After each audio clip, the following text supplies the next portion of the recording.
October 9, 2024 నుండి ఫిబ్రవరి 4, 2025 వరకు గురువు వక్రగతిలో సంచరిస్తూ ఉన్నారు. ఇంగ్లీష్ సంవత్సరం మారుతోంది కానీ ఇదే క్రోధినామ సంవత్సరం, తెలుగు సంవత్సరం మారటం లేదు. ఈ సుమారుగా 120 రోజులు అంటే 4 నెలల పాటు ఈ యొక్క ప్రభావం, వక్రగతి యొక్క ప్రభావం ఈ ధనురాశి వారికి ఎట్లా ఉన్నది అనేది మనం తెలుసుకునేటువంటి ప్రయత్నం, సశాస్త్రంగా తెలుసుకునేటువంటి ప్రయత్నం చేద్దాం. అయితే ఈ ధనురాశి వారికి గురువు నిజానికి ఉన్నది వృషభంలో 6వ స్థానం, కానీ వక్రగతి మూలంగా 5వ స్థానంలో గురు యొక్క సంచారంగా మనం నిర్ణయించుకున్నాము. కాబట్టి అంటే మేషరాశిలో సంచారంగా 5వ రాశిలో గురువు యొక్క సంచారం అద్భుతమైనటువంటి ఫలితాలు ఇస్తుంది, అందులో ఏమాత్రం సందేహం లేదు. అలాగే సప్తమ స్థానమైనటువంటి మిథున రాశిలో కూడా వారికి ప్రభావం చూపిస్తూ ఉంటుంది. అలాగే సింహరాశి వారికి అంటే భాగ్యస్థానమైనటువంటి ఈ యొక్క సింహరాశి వారికి కూడా దీన్ని ప్రభావితం చేస్తూ ఉన్నాడు. ఈ గురువు శుభ ఫలితాలు ఇస్తున్నాడు. కాబట్టి ఈ 4 రాశుల వారికి కూడా ఎంతో కొంత శుభాన్ని ఖచ్చితంగా ఈ గురువు వక్రగతి ఫలితాలు లభిస్తూ ఉంటాయి. ఈ విధంగా ఈ రాశుల వారికి 7వ స్థానం మీద ఫలితం కాబట్టి సామాన్య దృష్టి అంటే కుటుంబ సభ్యు అంటే భార్య పిల్లలతోటి ఇంట్లో వాతావరణము అంత అనుకూలమైన వాతావరణం, శుభప్రదంగా ఉండటము. వీరు అలాగే ఎవరితోనైనా భాగస్వామ్యంలో వ్యాపారం చేసినట్టయితే వీరికి కూడా టర్మ్స్ అండ్ కండిషన్స్ అన్ని చక్కగా నడుస్తాయి. అలాగే 5వ స్థానం అయినటువంటి మేషరాశి అక్కడ కూడా ప్రభావితం చేస్తూ ఉన్నాడు. కాబట్టి అక్కడ ముఖ్యంగా మీ సంతానం మీద, మీ యొక్క దైవభక్తి మీద, గుడులు గోపురాలు తిరగటం మీద, వీటన్నిటి విషయాల మీద, ఇంట్లో ఉన్నటువంటి తల్లిదండ్రులు పూజించడం ఇత్యాది కృత్యాల మీద వీటి యొక్క చాలా బాగా ప్రభావం ఉంటుంది. అలాగే భాగ్యస్థానం అయినటువంటి సింహరాశి వారికి కూడా చాలా చక్కటి ఫలితాలన్నీ కూడా ఈ వక్ర గురువు వల్ల లభిస్తూ ఉన్నాయి. ఏదేమైనప్పటికీ ఈ మంచి ఫలితాలు ఇచ్చాడు కదా అని మానవద్దండి. నవగ్రహాలు అంటే ఏ దేవుడైనా సరే మీరు చేస్తున్నటువంటి నిత్యం చేసే దేవుళ్ళే కాదు, అలాగే దాంతో పాటుగా కంపల్సరీగా నవగ్రహాల సంబంధమైనటువంటి శ్లోకాలు కావచ్చు, బీజాక్షరాలు కావచ్చు, మంత్రాలు కావచ్చు, ఏదైనా సరే తప్పకుండా చేయండి. చేస్తే తద్వారా మీకు మంచి ఫలితాలు మీ అనుభవంలోకి వస్తాయి. గురుగ్రహ బలం లేనప్పుడు ఏం చేయాలి? ఉన్నప్పుడని కాదు, ఉన్నప్పుడైనా లేనప్పుడైనా గురుగ్రహం గురించి మన జపాలు, మంత్రాలు, రకరకాల మంత్రాలు ఉన్నాయండి. నేను మీకు బీజాక్షర మంత్రాలు చెప్తాను. ఇవి మీకు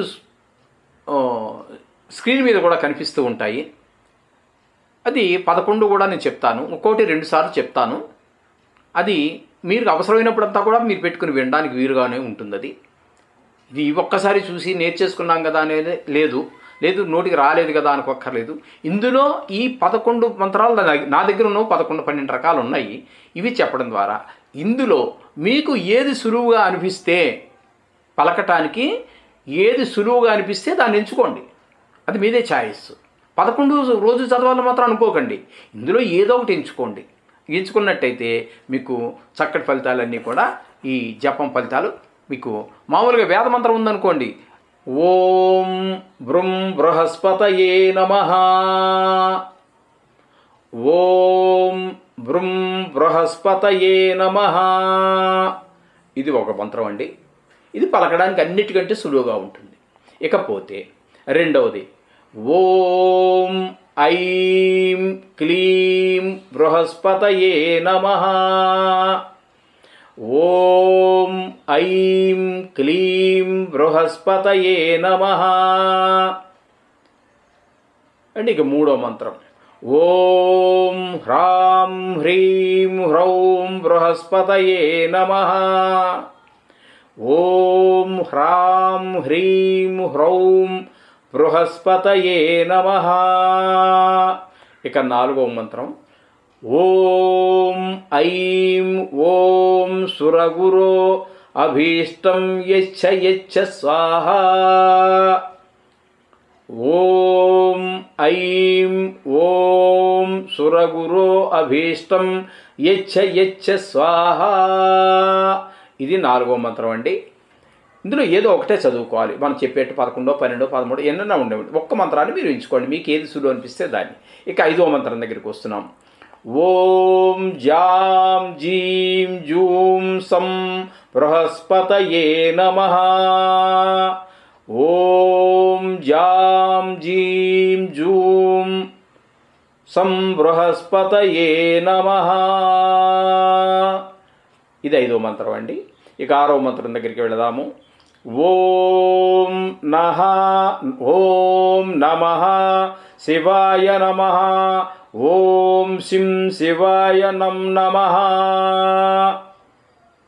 ఓం నమః శివాయ నమః. ఓం శిం శివాయ నమః. 6వ మంత్రం అయిందండి. 7వ మంత్రం ఓం ఐం హ్రీం సురగురో అభీష్టం యచ్చ యచ్చ శ్రీం శ్రీం ఐశ్వర్యం దేహి దేహి స్వాహా. ఓం ఐం హ్రీం సురగురో అభీష్టం యచ్చ యచ్చ శ్రీం శ్రీం ఐశ్వర్యం దేహి దేహి స్వాహా. 7 మంత్రాలైనాయండి. ఓం ఐం హ్రీం శ్రీం శ్రీం క్లీం వం సౌః ఐం గురవే నమః. ఓం కం లం ఈం ఏం బృహస్పతి గ్రహాయ హ్రీం సర్వారిష్టాన్నాశయ నాశయ స్వాహా ఐం ఓం. ఓం కం లం ఈం ఏం బృహస్పతి గ్రహాయ హ్రీం సర్వారిష్టాన్నాశయ నాశయ స్వాహా ఐం ఓం. 9 మంత్రాలు అయినాయండి. ఇక 10వది చెప్పుకుందాం. ఓం హ్రీం శ్రీం ఐం గ్లౌం గ్రహపతయే బృహస్పతయే ఏం టః శ్రీం టః ఐం టః స్వాహా. మరలా ఒకసారి చెప్పుకుందాం. ఓం హ్రీం శ్రీం ఐం గ్లౌం గ్రహాధిపతయే బృహస్పతయే ఏం టః శ్రీం టః ఐం టః స్వాహా. ఈ టా మాత్రం మొదటిది కాదండి, రెండోది ఒత్తు టా. అది కూడా స్పష్టంగా పలకాలి. టహా కాదండి, ఠహ. తెలుస్తుంది కదా? ఓకే. ఇక 11వది ఓం హ్రీం శ్రీం బ్లీం ఐం గ్లౌం గ్రహాధిపతయే బృహస్పతయే వీం టః శ్రీం టః ఐం టః స్వాహా. మరొక్కసారి చెప్పుకుందామండి. ఓం హ్రీం శ్రీం బ్లీం ఐం గ్లౌం గ్రహాధిపతయే బృహస్పతయే వీం టః శ్రీం టః ఐం టః స్వాహా. ఇది 11వ మంత్రం అండి. ఇంకా చాలా ఉన్నాయి. చాలు. 11లో మీకు అనుకూలంగా ఉన్నటువంటిది, పలకడానికి అనుకూలంగా ఉన్నటువంటిది, పలకగలని నమ్మకం ఉన్నటువంటి దాన్ని ఎంచుకోండి. ఏదో ఒక్కటి చాలు. అన్నీ చదవాలి అని కాదు. మీకు చెప్పినవి 11 రకాలు ఉన్నాయి. ఇందులో మీకు సులువైన దాన్ని, అనుకూలమైన దాన్ని మీరు ఎంచుకోండి. రోజు పారాయణ చేయండి. ఇది చాలా త్వరగా 16,000 జప సంఖ్య చాలా ఈజీగా అవుతూ ఉంటుంది. ఈ గురువుకు సంబంధించి మనకి పంచాంగంలో కూడా శ్లోకాలు ఉన్నాయండి. గాయత్రి మంత్రాలు కూడా ఉన్నాయండి. ఈ నవగ్రహాలకి గాయత్రి మంత్రాలు కూడా ఉన్నాయి. జత వాటిలో ఆ గాయత్రి మంత్రాల్లో కూడా అవి కూడా ఒక 6, 7, 8 ఉన్నాయి. అందులో ఒకటి మాత్రం మనం చెప్పుకుందాము. అది గురువుకు సంబంధించినటువంటి గాయత్రి మంత్రం. ఇది కూడా మీకు స్క్రీన్ మీద స్క్రోల్ అవుతుంది, చూసుకోండి. మీరు ఎప్పుడు కావాలన్నా వినవచ్చు. ఆ స్క్రీన్ మీద స్క్రోల్ అవుతుంది కాబట్టి మీకు అది రాసుకోవచ్చు కూడా, పెన్ను పేపర్ తీసుకొని, లేదా వినొచ్చు. ఏ విధంగా అయినా సరే మీ సౌకర్యం. ఓం గురుదేవాయ విద్మహే పరబ్రహ్మణే ధీమహి తన్నో గురు ప్రచోదయాత్. మరొక్కసారి చెప్తానండి ఇదే మంత్రాన్ని. ఓం గురుదేవాయ విద్మహే పరబ్రహ్మణే ధీమహి తన్నో గురు ప్రచోదయాత్. ఈ గురువుకి ఇంకా విశేషంగా చేసుకోవాలి. ఇప్పుడు మనకి గ్రహచారం దగ్గరికి వచ్చేటప్పుడు ఒక సంవత్సరం కాలం పాటే మన దగ్గర ఒక్కొక్క రాశిలో సంచరిస్తూ ఉంటాడు కాబట్టి అది కొన్ని సుఫలితాలు ఇవ్వచ్చు, కొన్ని అశుఫలితాలు ఇవ్వచ్చు. ఇప్పుడు జాతకంలో కనుక మనకు గురుగ్రహం అనుకూలంగా ఉందా మొత్తం చాలా బాగుంటుంది. కొన్ని ప్రతికూలమైంది అనుకోండి, అప్పుడు అది 16 సంవత్సరాల పాటు మనని కొంచెం ఇబ్బంది పెట్టేటువంటి పరిస్థితులు ఉంటాయి. కాబట్టి అటువంటప్పుడు ఖచ్చితంగా ఎక్కువ చేసుకోవాల్సి ఉంటుంది. అటువంటప్పుడు అంటే కొంచెం విశేషంగా చేసుకోవాల్సి ఉంటుంది. అంచేత అక్కడ మీరేం చేయాలి అంటే ఈ గురువుకి సంబంధించి అష్టోత్తర శతనామావళి అంటే 108 నామావళి 108 నామాలతో ఉంటాయి. అది కూడా చేసుకుని గురువుకి పూజ చేయవచ్చు. అలాగే ఇదే అష్టోత్తర శతనామ స్తోత్రం అని ఉంటుందండి. అంటే 108 నామాలలాగా విడివిడిగా నామాలు కాకుండా స్తోత్ర రూపంలో అంటే శ్లోకాల రూపంలో ఉంటుంది. దాన్ని స్తోత్రం అంటారు. శ్లోకాల రూపంలో ఉన్నదాన్ని స్తోత్రం అంటారు. దాన్ని కూడా చేసుకోవచ్చు. 108 నామాలు విడిగా చేసుకోవచ్చు, లేదా ఆ విధంగా చేసుకోవచ్చు. కొన్ని సందర్భాలలో మనకేమవుతుందంటే ప్రతి గ్రహం వల్ల ఏ గ్రహమైనా కావచ్చు, ఇప్పుడు ప్రస్తుతం మనం గురుగ్రహం గురించి చెప్పుకుంటున్నాం. కొన్ని సందర్భాలలో కొంచెం మనకి అపాయం జరిగేటటువంటిది, ఆరోగ్య సంబంధమైనటువంటివి, దెబ్బలు తాకేటటువంటి సందర్భాలు కూడా ప్రతి గ్రహం వల్ల కలుగుతుంటాయి ఉన్న స్థానాన్ని బట్టి. కాబట్టి గురుగ్రహం వలన ఇలాంటి సూచనలు మనకి కనుక తెలిస్తే, అంటే మనకు తెలియడం అంటే మన మీ గురువులు ఎవరైతే ఉన్నారో వారు చెబితే, అటువంటి పరిస్థితుల్లో అనారోగ్యాలు వచ్చినప్పుడు, ఈ దెబ్బలు తాకుతాయని తెలిసినప్పుడు మనం గురు కవచం అని ఉంటుందండి. కవచం అంటే ఇప్పుడు ఆ మాట వినే ఉంటారు మీరు. గురువుకు సంబంధించి కాదు కవచం. పూర్వం యుద్ధానికి వెళ్ళినప్పుడు రాజులు సైన్యము కవచం వేసుకుంటారు. వాడి కొట్టినటువంటి కత్తి దెబ్బ తాకకుండా పైన ఇనపదేదో ఉంటుందన్నమాట. దానికే తగులుతుంది, మనిషికి దెబ్బ తగలదు. అందుచేత ఆ విధంగా ఇక్కడ గురు కవచం. ఆ గురువు వల్లే మనకి కొంచెం అనారోగ్యమో లేకపోతే దెబ్బలో తగిలేటట్టు ఉన్నాయి. ఏ భాగాన్ని తగులుతుందో తెలియదు. కాబట్టి ఇక్కడ ఈ గురుగ్రహం యొక్క కవచం మాత్రం అన్ని భాగాలు ఇందులో వస్తుంది. ఆ రకమైనటువంటి కవచం చదువుకోవటం వల్ల మనకి చాలా శుభప్రదమైనటువంటి ఫలితాలు, అది తగలవలసినటువంటి దెబ్బలు తగలకుండా వాటి నుంచి మనల్ని ఆ గురు భగవానుడే మనల్ని రక్షిస్తూ ఉంటాడు, ప్రొటెక్ట్ చేస్తూ ఉంటాడు. అందుచేత అది కూడా చాలా ఇంపార్టెంట్ అయినటువంటి విషయం. అందుచేత ఇది కూడా మీకు స్క్రీన్ మీద స్క్రోల్ అవుతూ ఉంటుందండి.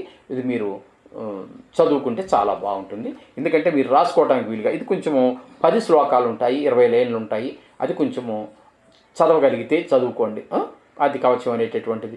లేదా మీరు ఈ సంస్కృతం యొక్క అక్షరాలు, ఈ విసర్గలు, ఉదాత్త అనుదాత్తాలు, ఇది అంటే శ్లోకాల్లో ఏముండవు అనుకోండి, ఉదాత్త అనుదాత్త స్వరితాలు. కానీ మొత్తం మీద కొంచెం ద్విత్వాక్షరాలు, సంయుక్తాక్షరాలు లాంటివి ఎక్కువగానే ఉంటాయి. కాబట్టి వాటిని మీరు చదవగలిగితే చాలా మంచిది. ఓకే, లేదు ఒక బ్రాహ్మణ్ పెట్టి చదివించుకోండి. ఏమండి చదువుతారు, చక్కగా పారాయణ చేస్తారు. మీకు అన్ని రకాలైనటువంటి మీకు శుభాలు కలుగుతాయి. వచ్చే ఆపదని ఆయన ఆదుకుంటాడు. ఆయన వల్ల కలుగుతుంది కాబట్టి ఆయనే పారాయణ చేసినప్పుడు ఏం చేస్తాడు? ఆయనే కాపాడుతాడు. ఇంక దారి లేదు ఆయనకి. పాపం మీరు ప్రార్థించినప్పుడు ఏం చేస్తాడండి? మనకు రామాంజనేయ యుద్ధం చూడాల, రామాస్త్రం వదిలిపెట్టాడు ఆంజనేయుడి మీద. దానికి ప్రపంచంలో తిరుగులేదు. రామాస్త్రానికి, బ్రహ్మాస్త్రానికి, ఈ శివుడి యొక్క త్రిశూలానికి, సుదర్శన చక్రానికి తిరుగులేనటువంటివి సృష్టిలో. అలాంటి రామాస్త్రాన్ని ఆంజనేయుడి మీద ప్రదర్శించాడు. ఏం చేశాడండి అప్పుడు ఆంజనేయ స్వామి? రామనామం జపించాడు. ఆయనే కొట్టాడు, ఆయనే రక్షించుకోవాల్సి వచ్చింది. చూడండి ఎంత తమాషగా ఉంటాయి అవన్నీ. ఆ రకమైనటువంటి ఆయనే కాపాడతాడు మిమ్మల్ని. ఆయన ద్వారా వస్తుంది కాబట్టి, ఆ వచ్చే ఆపద ఏదైతే ఉందో ఆయన ద్వారా వస్తుంది కాబట్టి మీరు ఆయన యొక్క స్తోత్ర పారాయణలు, కవచాలు అవి చేస్తారు. ఆయన కాపాడతాడు అంతే. ఈ విధంగా చక్కటి ఫలితాలన్నీ చాలా ఉన్నాయని ఆ విధమైనటువంటి చేసుకున్నట్టయితే మీకు చాలా చక్కటి ఫలితాలు పొందుతారు. శుభం భూయాత్.